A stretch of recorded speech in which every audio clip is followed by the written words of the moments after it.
Okay, we'll pick up where we left off. We talked about T's and Y's. Now we're going to talk about elbows. And you have, if I were to cascade them here, you have three choices.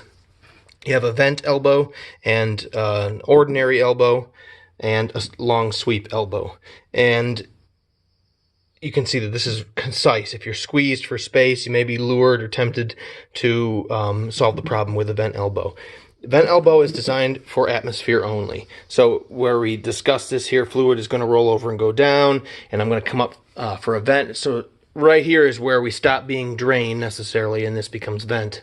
And so now, because of the window, I have to do a 90, so I'll use a vent elbow here, and I'll use a vent elbow here, and I can go up, and I can use my vent elbow. For atmosphere. For fluid, these are my choices. This doesn't move. It kills too much inertia. Like in your vehicle, to do a sharp turn, you're going to come really close to a stop, whereas in a bend, you can move through it quicker and quicker. So this slows your inertia too much in the traveling fluid, and it doesn't meet code. So you may not do that. You will have to use one of these elbows, and you basically, if you can help it, you want to use a long sweep as often as you can. It doesn't hurt to move things along more quickly, as well as making all your choices and more commonly using this. Then if you get cramped, you can step down here and you do have a closer option. Whereas if you're more often using these and you get yourself into a bind, not that it really changes the game, but you're going to wish you could lean on that, which you can't. So if you just call this your elbow and you do most of your work by and large using these, you'll be better off overall. And so that'll do you up here as far as elbows are concerned.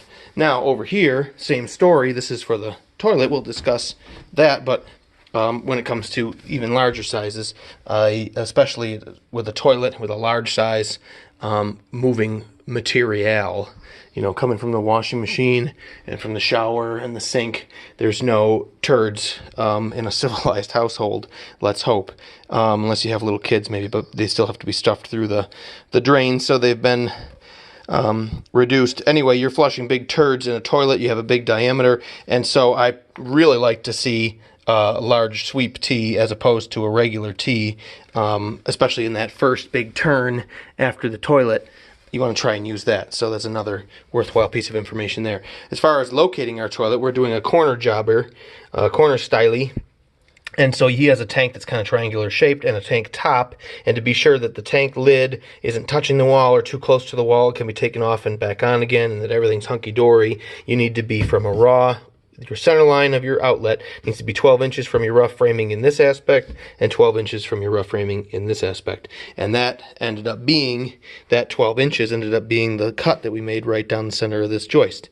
As a factor of the outside of the building, it's going to often be that way because your first floor joist is going to be at 16 inches on center to the rim joist on center. And when you stack a 3.5 inch wall framing flush to the side of your rim joist so that your plywood can go right past the bottom of your wall and right down your rim joist out there, it makes the raw dimension from the face of the framing to the first joist often right at 12.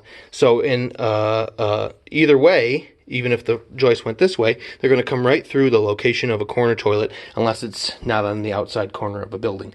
So anyway, that's why I saw this problem coming, and I cut this joist off, and I took a piece out. In fact, the distance back that I chose to cut was based on what it's going to take to get me from that rim joist to this joist. It's like a hair longer than that. So the piece that came out of here will actually work basically to deadhead that. Not that I don't have some of these finished 2x8s lying around, not that I couldn't buy a new one, but I just like doing tricky stuff like that. So we'll clean his the existing hanger from this edge that's on him back off of there. We got some new ones. We'll jump across here. I was torn. Usually when you do this, it's for a stairwell or something, and you take 2 or 3 joists off, or perhaps you take several for the sake of the stairwell going at 90 to the floor layout. And then when you deadhead everybody, you at least use a pair and not just a single.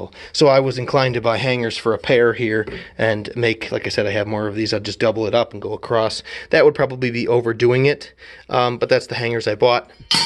That's what we will do. You still end up with the diagonals in this subfloor space. You have 3/4 inch subfloor is designed to resist deflection but on 16-inch centers of support. And like I said over here, even where I took out this material, and there's no tongue to support it here. If you really press your body weight on this edge or this edge as far, in the middle of these floor bays, you'll get those two pieces to deflect a little bit, so I will have to block it.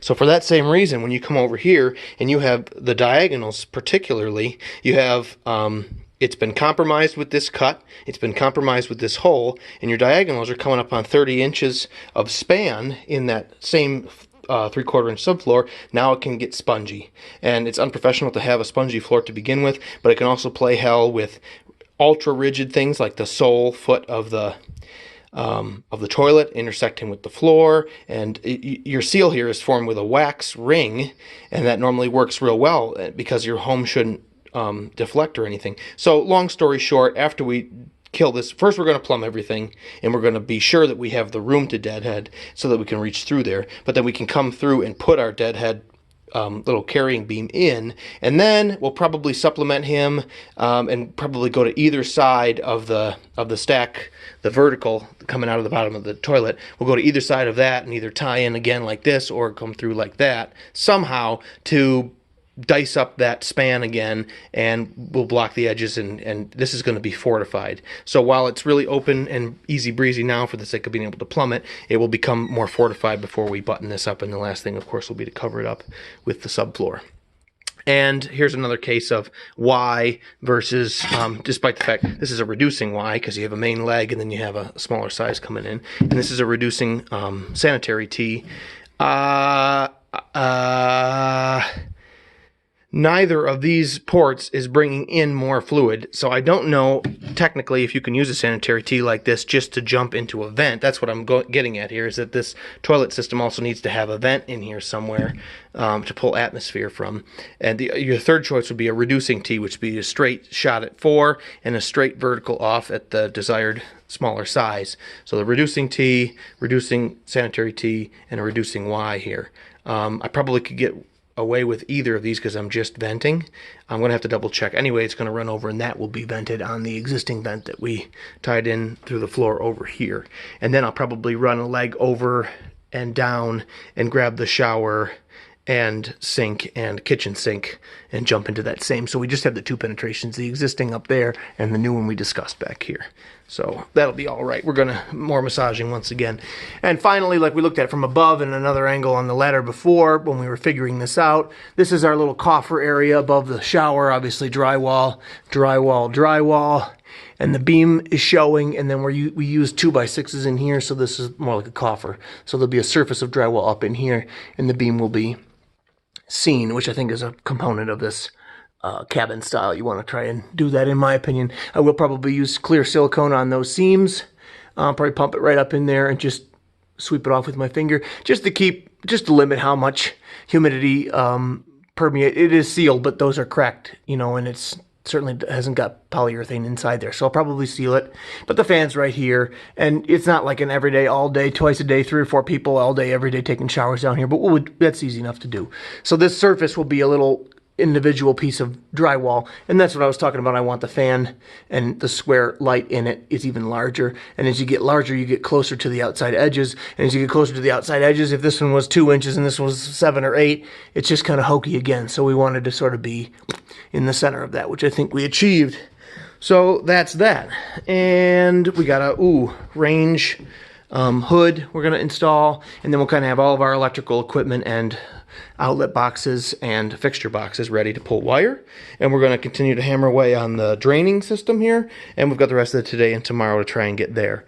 And then next week we're going to pivot to, they're going to shut us off, and we're going to actually move this. I keep talking a lot of big talk about moving this panel. We're going to try and tackle some of that next week, even though it's the 4th of July. We're going to take a couple days to go camping, and then ultimately we'll be back, and it'll be time to pull the wire and run the PEX from the water supply, which comes in over here, run PEX to sink, toilet, shower, washing machine, kitchen sink.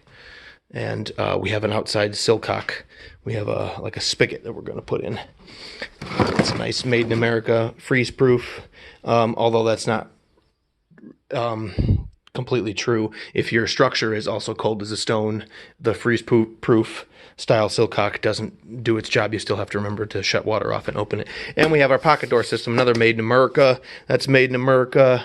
Really good stuff that Johnson one here, but we have to wait till the floor's put all back together again, and then we have the door slab so that we can dial everything in and be sure that the door slab is just a hair above, you know, a quarter inch above the finished floor. We want to get ahead of ourselves and do all this garbage and also have it in our way. So we just have things lined up and queued to be installed. Oh, and we're going to be putting a access panel in the wall here too, so you'll be able to go right back in here and deal with anything or drain your P-trap. I forgot to mention that's why it's sitting there. So, all right, stay tuned.